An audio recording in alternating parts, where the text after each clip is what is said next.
is it a lucrative model? Is OTT a lucrative? How much money are they making per year, I mean, year on year? if you look at their financial statements, their income statements, balance sheets, whatever, right? They're growing. Year over year, I would say CAGR's roughly been anywhere between 10 to 12% over the last 5 years. So I think the projected revenue for 2025 is somewhere in the ballpark of 44 billion US dollars globally, right? It was somewhere around 39 last year. The year before, it was, yeah, you can do the math, right? So um, they have about a 20-25% margin at least. um, so it's a healthy company. The investments are clearly making sense despite the math not making sense to us at a smaller scale. But if you really think about it, right, um, a company like any OTT platform that is attracting consumers or users based on their content has to take, they can't be risk averse. They have to take certain bets because you don't know what kind of content's really going to go viral, and what you expect could to go viral may not, right? So not all of their investments are as crazy as the $200 million investment into Frankenstein, right? But um, if you think about another one, Squid Games was kind of like that. Squid Games, I think the script was rejected several times before Netflix picked it up, Yeah. and they were expecting, I think, what one.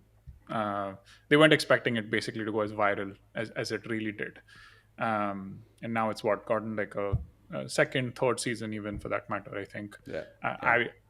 I don't ask me the specifics because I hate gore, so I don't watch it.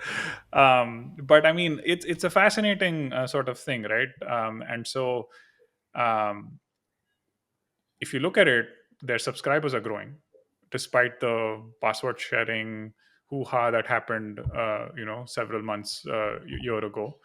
Um, and as a result, the recurring revenue is growing. It may not necessarily be growing within the, I mean, it is actually growing within the Indian market, maybe not at the pace that they would hope, right?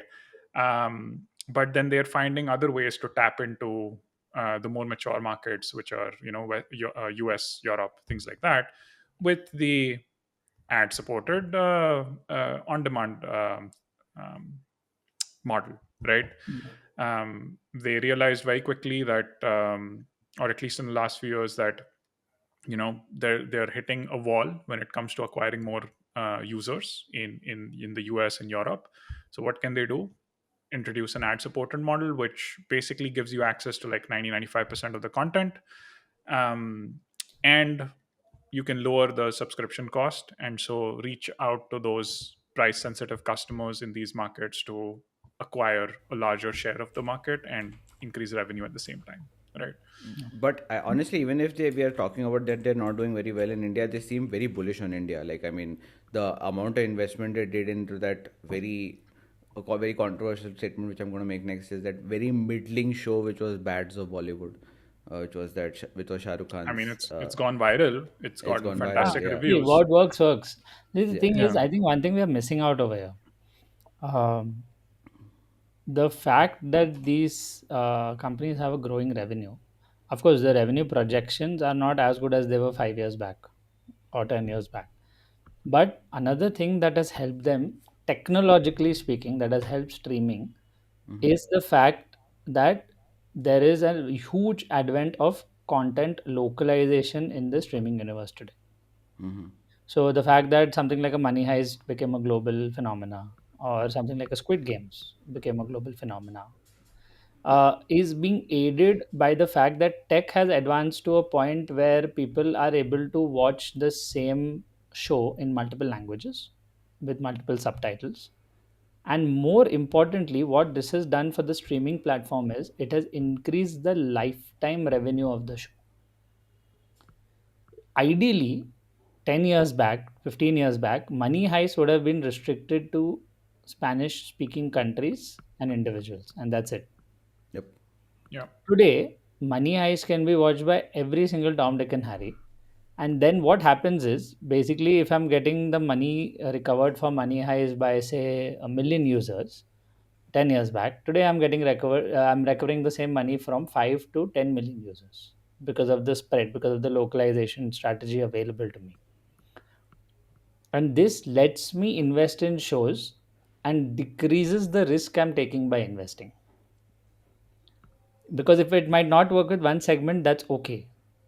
What if somebody else around the world likes it and it's available to them in their language? So the Yeah, first thing people are K doing, dramas are another good example of that, right? Like K-drama Yeah, is a yeah. beautiful it's example of that. yeah. The proliferation of K dramas has become so big that now Netflix has started, ensuring that they have K dramas on their platform, which was not the And now case. all the other, by the way, all the other Other OTT platforms are yeah. following the same trend. Now they Yeah, have yeah, their yeah, own K dramas. Yeah, yeah. correct.